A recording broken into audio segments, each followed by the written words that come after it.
धीमहि धियो यो नः प्रचोदयात्। वन्दे राधापदाम्बोजं ब्रह्मादिसुरवन्दितं यत्कीर्तिं कीर्तनेनैव पुनाति भुवनत्रयम्। ॐ कृष्णाय वासुदेवाय हरे परमात्मने प्रणतक्लेशनाशाय गोविन्दाय नमो नमः। सभी भागवत प्रेमियों को राधे राधे। हम लोग भागवत के 10वें स्कंद में वर्णित कृष्ण सुदामा मिलन का प्रसंग का श्रवण किया हम लोगों ने। इस प्रसंग का बड़ा ही महत्व है और जो इसका श्रवण पठन पाठन करता है उस पर भगवान की बहुत बड़ी कृपा होती है, उसको भगवान की भक्ति प्राप्त होती है और वह हर प्रकार के कर्म बंधन से मुक्त हो जाता है। भगवान कृष्ण ने जिस आश्रम में शिक्षा प्राप्त किया, संदीपनी मुनि के आश्रम में, वह आज के दिनों में उज्जैन के पास स्थित है। मुझे वहाँ जाने का परम सौभाग्य प्राप्त हुआ भगवान की कृपा से। उज्जैन नगर से मुश्किल से 7-8 किलोमीटर दूर स्थित है, आज भी है, बहुत अच्छा मेंटेन है, लोग वहाँ जाते हैं।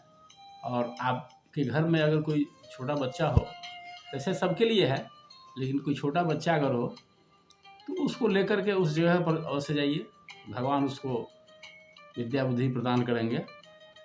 जो उस स्थान में इतनी ऊर्जा है उसका प्रभाव आज भी देखा जाता है। तो इस प्रकार से कृष्ण सुदामा का मिलन हुआ और भगवान ने प्रत्यक्ष न दे करके उन्हें बहुत कुछ दे दिया, उन्हें बाद में पता चला। हम लोग भी भगवान से कुछ आशा करते हैं, करना भी चाहिए। हम अगर कुछ मांगें तो अपने पिता से ही तो मांगेंगे, किससे मांगेंगे? कोई व्यक्ति अपने पिता से ही कुछ मांगता है। तो अगर हम भगवान को अपना पिता समझते हैं तो मांगने का हक है, बिना मांगे भी मिल जाएगा, लेकिन मांगना चाहते हैं तो हक है मांगने का। अगर पिता नहीं समझते हैं, भगवान है कि नहीं है, होते हैं कि नहीं होते हैं, इस स्थिति में भगवान से मांगने का, याचना करने का हमें कोई हक नहीं है। तो ये चीज़ है।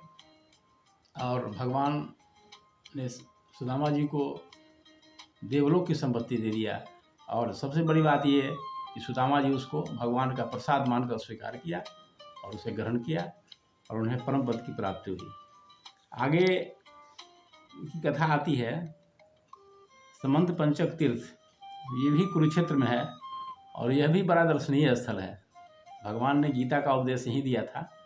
आज भी वह ज्योतिषर तीर्थ के नाम से स्थित है। मुझे भी उस स्थान का दर्शन करने का सौभाग्य दिया भगवान ने, और जहाँ गीता का उपदेश हुआ था उस स्थान को हमने नमन किया जाकर। उसी की कृपा से कुछ काम भी कर लेते हैं इस क्षेत्र में, उस स्थान की ही कृपा है। तो आगे समंतक जो समंत पंचक तीर्थ की कथा है वह भी कुरुक्षेत्र में ही है। भगवान परशुराम ने क्षत्रियों का संहार किया था, तो उसके रक्त से वहाँ तालाब बना हुआ है, 5 तालाब हैं। तो वहाँ मेला लगता है, वहाँ लोग जाते हैं और पूजनीय दर्शनीय स्थल है। तो एक बार सूर्य ग्रहण के अवसर पर सभी लोग कुरुक्षेत्र में आए, द्वारिका के सभी लोग कुरुक्षेत्र आए और इधर गोकुल से भी समस्त गोपियाँ, नंद बाबा, यशोदा सब कुरुक्षेत्र में गए सूर्य ग्रहण के अवसर पर स्नान ध्यान करने के लिए, दान करने के लिए।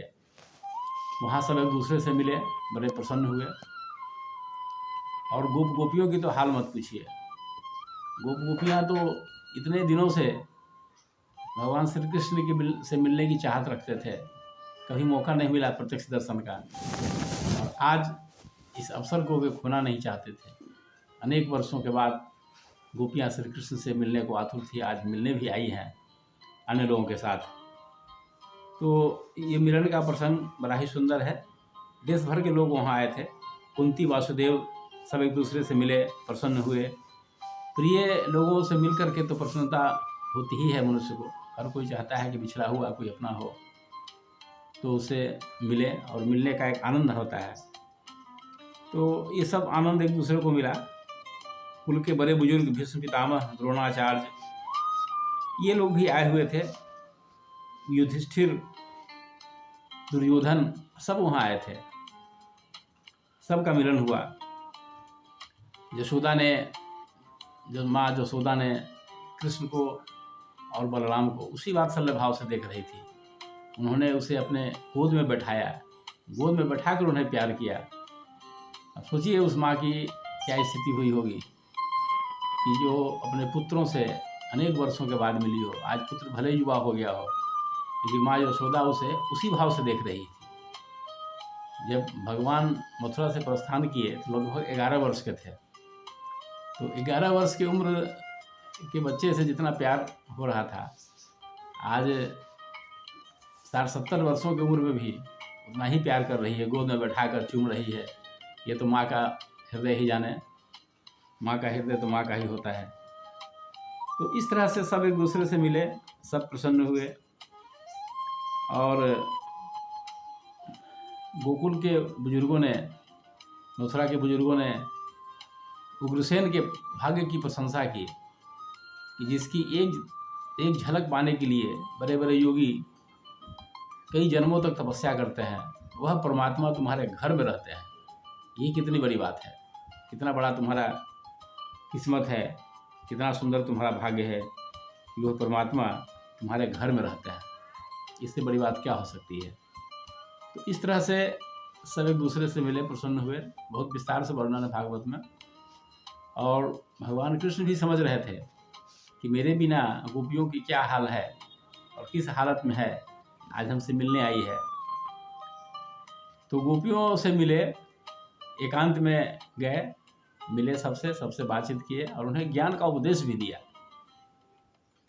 एकांत में मिलने का ये भी एक रहस्य की बातें हैं कि उन्हें ये गोपियों के मन में ये भाव उत्पन्न न हो कि कृष्ण कुछ बदल से गए हैं, और उसी रूप में उसको देखना चाह रहे थे, दिखाना चाह रहे थे कि आज हम कुछ बदले नहीं हैं।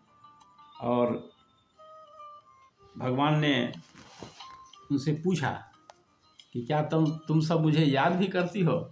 हंसी मजाक में पूछा। अब सोचिए कि क्या यह संभव था कि गोपियाँ उन्हें याद नहीं करती। गोपियाँ तो विरह की अग्नि में जल रही थी। तो ये भगवान का अपना एक अंदाज था बात करने का। उन्होंने ऐसा करके पूछा और गोपियों ने भी अपने मन की बातें भगवान के सामने रखी। सब एक दूसरे के भाव को समझ ही रहे थे और भगवान ने उन्हें ज्ञान का उपदेश भी दिया। ज्ञान का उपदेश कैसे दिया, क्या दिया, इसकी चर्चा हम अगले एपिसोड में करते हैं। आज इतना ही।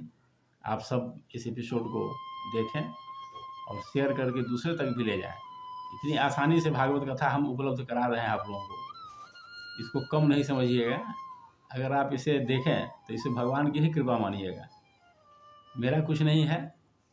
एक हमने भी परम पूज्य गुरुदेव से सीखा है कि तुम्हारी ज्ञान गंगा की सुधा सबको पिलाएंगे। हृदय निष्प्राण है जिनके, सरस उनको बनाएंगे। तो हृदय सरस ज्ञान से ही होता है, दूसरा कोई उपाय नहीं है सरसता का। हम जिस सरसता के चक्कर में रहते हैं वो सब उत्पत्ति और विनाशशील होने वाली चीज़ है। आइए आज इतना ही। ओम शांति।